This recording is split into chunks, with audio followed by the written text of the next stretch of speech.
Assalamualaikum warahmatullahi wabarakatuh. Perkenalkan, nama saya Zurkani Ahmadi dari kelas 11A SMN Benua Kalimantan Selatan.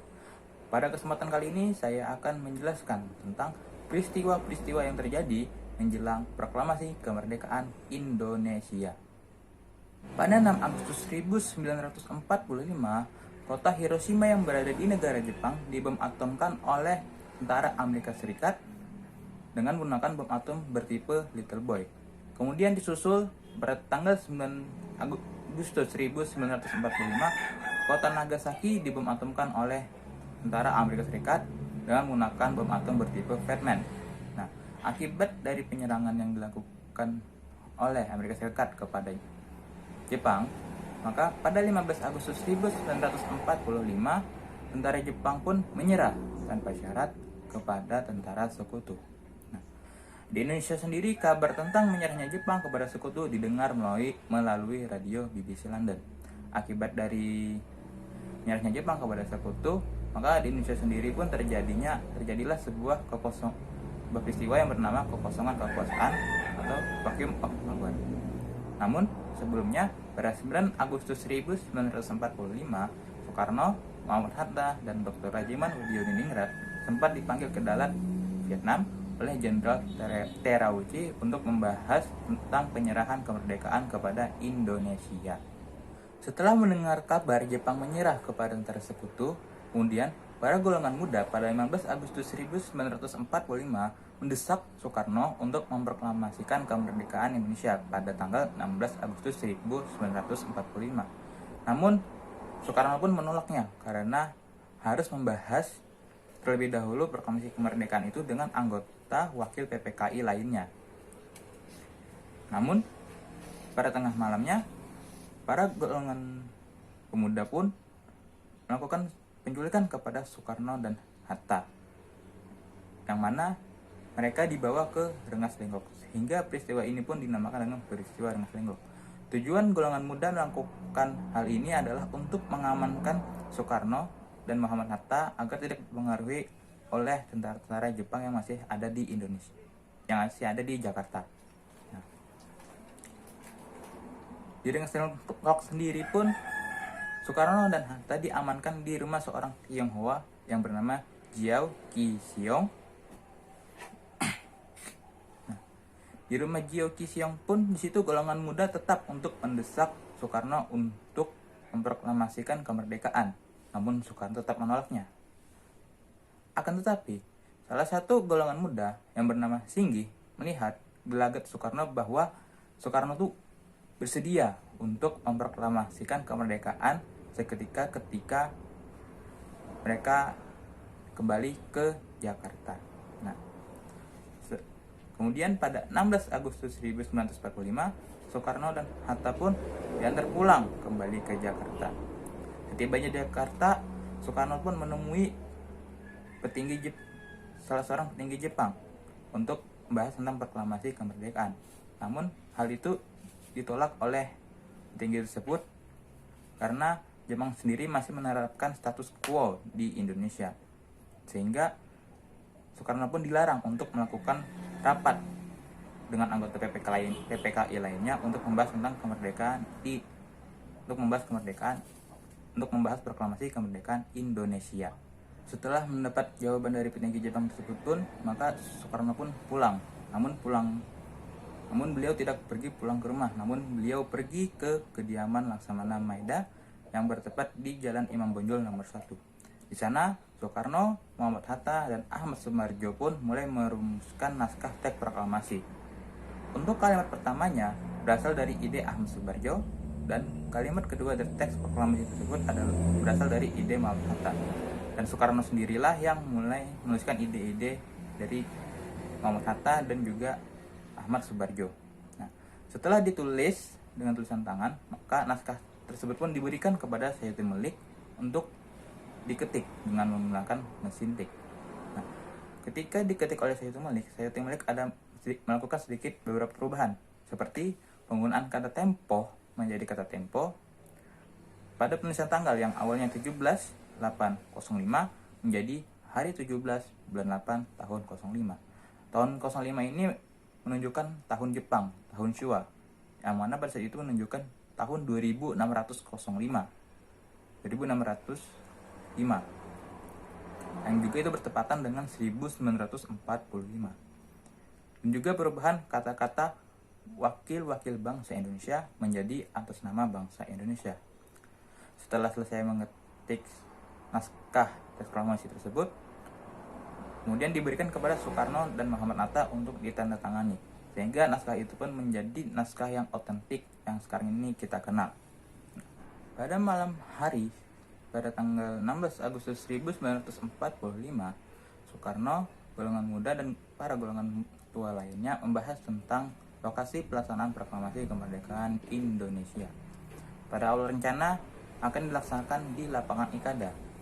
Namun hal itu ditolak oleh Soekarno dengan alasan nantinya takutnya nanti akan terjadi bentrokan dengan militer Jepang yang selalu mengawasi gerak-gerik mereka. Dan Soekarno pun mengusulkan untuk melaksanakan proklamasi kemerdekaan di kediamannya sendiri di Jalan Pegangsaan Timur nomor 56 Jakarta. Dan setiap orang yang berhadir di situ pun setuju dengan ide yang diusul oleh Soekarno. Pada 17 Agustus 1945, tepatnya pada pukul 10.00 waktu Indonesia bagian Barat, proklamasi kemerdekaan Indonesia pun dimulai. Proklamasi kemerdekaan ini dimulai dengan pembacaan teks proklamasi oleh Soekarno yang didampingi oleh Muhammad Hatta. Setelah pembacaan teks proklamasi, kemudian dilanjutkan dengan pengibaran bendera merah putih yang dilakukan oleh Latif Hendraningrat dan Suhud, serta pembawa baki adalah SK Trimurti. Setelah pengibaran bendera selesai, kemudian acara selanjutnya yaitu adalah acara sambutan yang dilakukan oleh Wali Kota Suwiryo yang disusul dengan sambutan dari Dr. Suwardi. Di sini ada beberapa peristiwa kecil namun cukup untuk kita ketahui menjelang proklamasi kemerdekaan Indonesia. Yang pertama yaitu peran BM Dia dalam mengamankan naskah teks proklamasi yang asli. Nah, pada saat itu ketika Sayuti Melik selesai mengetik teks proklamasi, maka naskah aslinya pun dibuang oleh Sayuti Melik.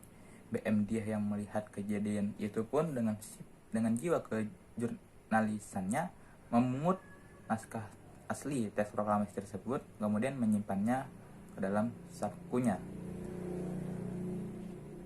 Akibat dari peran tindakan beliau, hingga saat ini pun kita bisa melihat bagaimana bentuk dari naskah asli teks proklamasi. Kemudian yang kedua yaitu pembuatan bendera negara.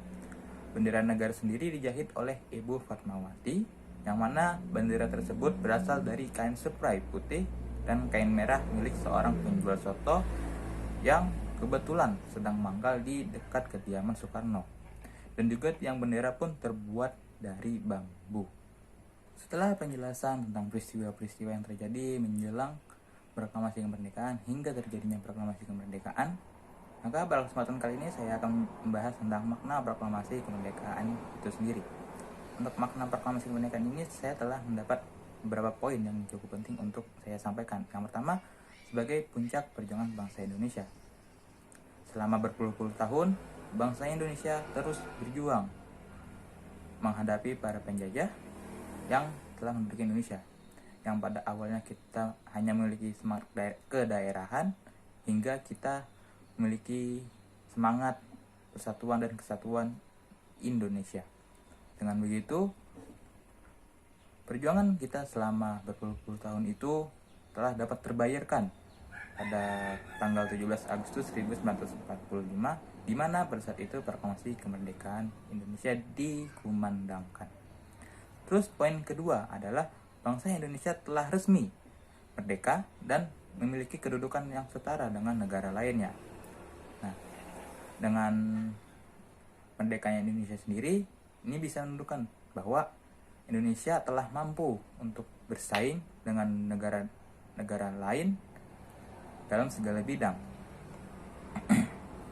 Dan juga karena kedudukan Indonesia sendiri sudah menjadi setara dengan negara-negara lain, maka Indonesia pun berhak untuk tidak dijajah lagi oleh negara lain.